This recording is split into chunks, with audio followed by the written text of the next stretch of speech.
अस्सलाम वालेकुम। Enjoy food में आप सबका वेलकम। और आज हम बनाएंगे चना चाट। उसके लिए हमने एक बड़ा कप चने लिए, इसको हमने बॉईल कर लिए। एक बड़े साइज़ का टमाटर, इसको हमने बारीक बारीक चॉप कर लिया। 1.5 टीस्पून हमने चाट मसाला लिया है। एक प्याली हमने दही ली है। 2 बड़े साइज़ के आलू लिए, उनको हमने बॉयल करके क्यूब्स की शक्ल में काट लिया। 2 दरमियानी साइज़ की प्याज ली हमने, इसको बारीक बारीक कट किया हुआ है। 8 से 10 इमली के दाने लिए, इसको हमने पानी में भिगो लिया। 1 नींबू, नमक हस्बे ज़रूरत। 3 हरी मिर्चें लिए, इसको बारीक बारीक चॉप कर लिया। थोड़ा सा धनिया लिया, इसको भी बारीक बारीक चॉप कर लिया। एक डिश ले ली हमने खुले मुंह की, मिक्स करने में आसानी होगी।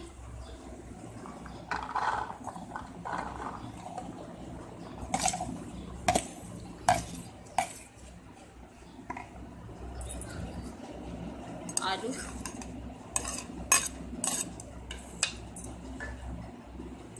प्याज,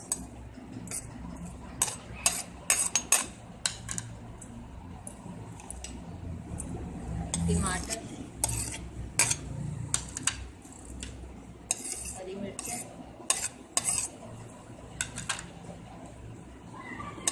धनिया,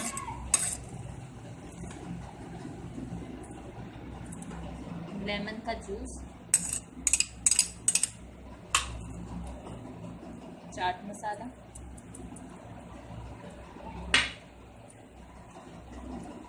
इमली,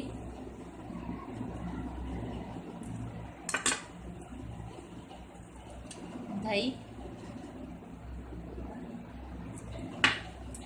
नमक।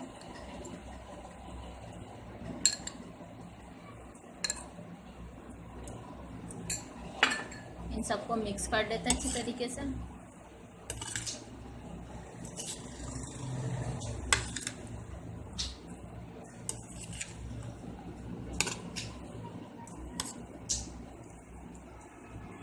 हमारी आज की रेसिपी चना चाट तैयार है। अगर आपको ये अच्छी लगी तो हमें लाइक ज़रूर कीजिएगा और हमारे चैनल प्लीज़ सब्सक्राइब करना मत भूलिए। दुआओं में याद रखिए। अल्लाह हाफिज़।